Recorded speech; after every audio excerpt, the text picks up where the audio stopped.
Ada seorang yogis ahli yoga, mengajak seorang pendeta bersekongkol akan memperdaya Abu Nawas. Setelah mereka mencapai kata sepakat, mereka berangkat menemui Abu Nawas di kediamannya. Ketika mereka datang, Abu Nawas sedang melakukan sholat duha. Setelah dipersilahkan masuk oleh istri Abu Nawas, mereka masuk dan menunggu sambil berbincang-bincang santai. Seusai sholat, Abu Nawas menyambut mereka.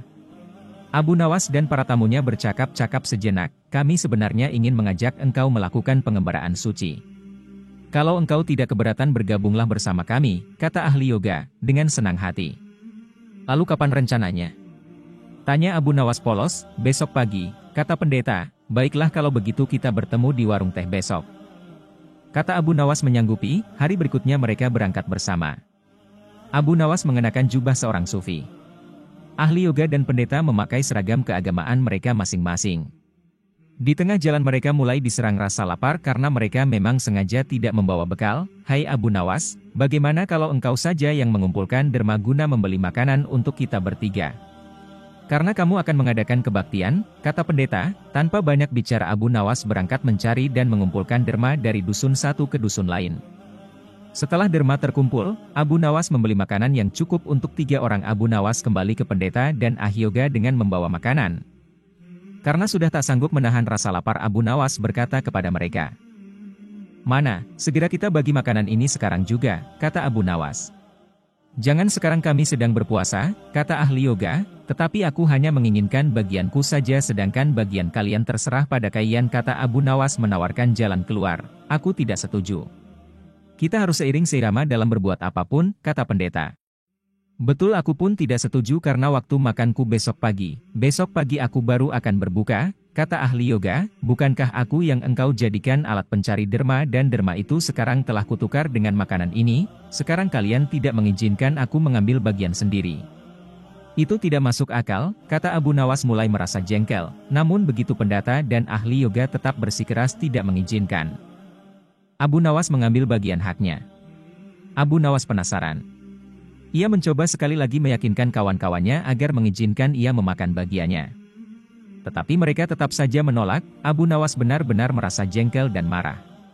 Namun Abu Nawas tidak memperlihatkan sedikit pun kejengkelan dan kemarahannya. "Bagaimana kalau kita mengadakan perjanjian?" kata pendeta kepada Abu Nawas. "Perjanjian apa?"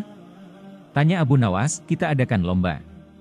Barang siapa di antara kita bermimpi paling indah, maka ia akan mendapat bagian yang terbanyak, yang kedua lebih sedikit, dan yang terburuk akan mendapat paling sedikit." Pendeta itu menjelaskan. Abu Nawas setuju. La tidak memberi komentar apa-apa. Malam semakin larut. Embun mulai turun ke bumi. Pendeta dan ahli yoga mengantuk dan tidur. Abu Nawas tidak bisa tidur.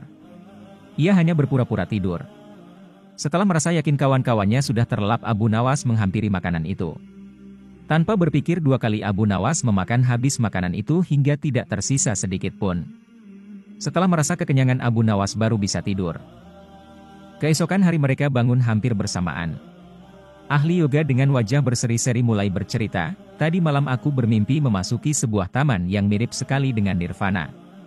Aku merasakan kenikmatan yang belum pernah kurasakan sebelumnya dalam hidup ini," kata ahli yoga. Pendeta mengatakan bahwa mimpi ahli yoga benar-benar menakjubkan.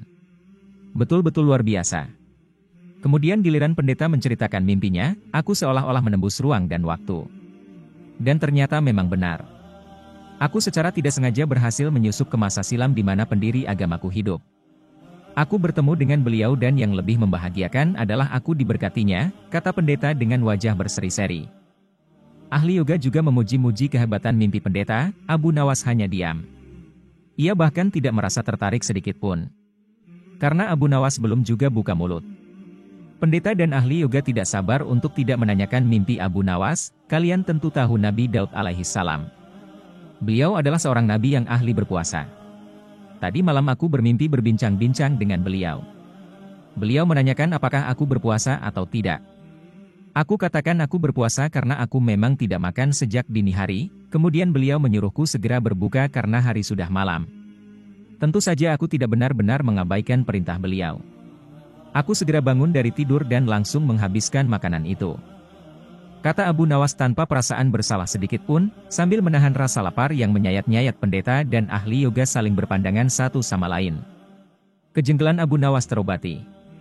Kini mereka sadar bahwa tidak ada gunanya coba-coba mempermainkan Abu Nawas, pasti hanya akan mendapat celaka sendiri.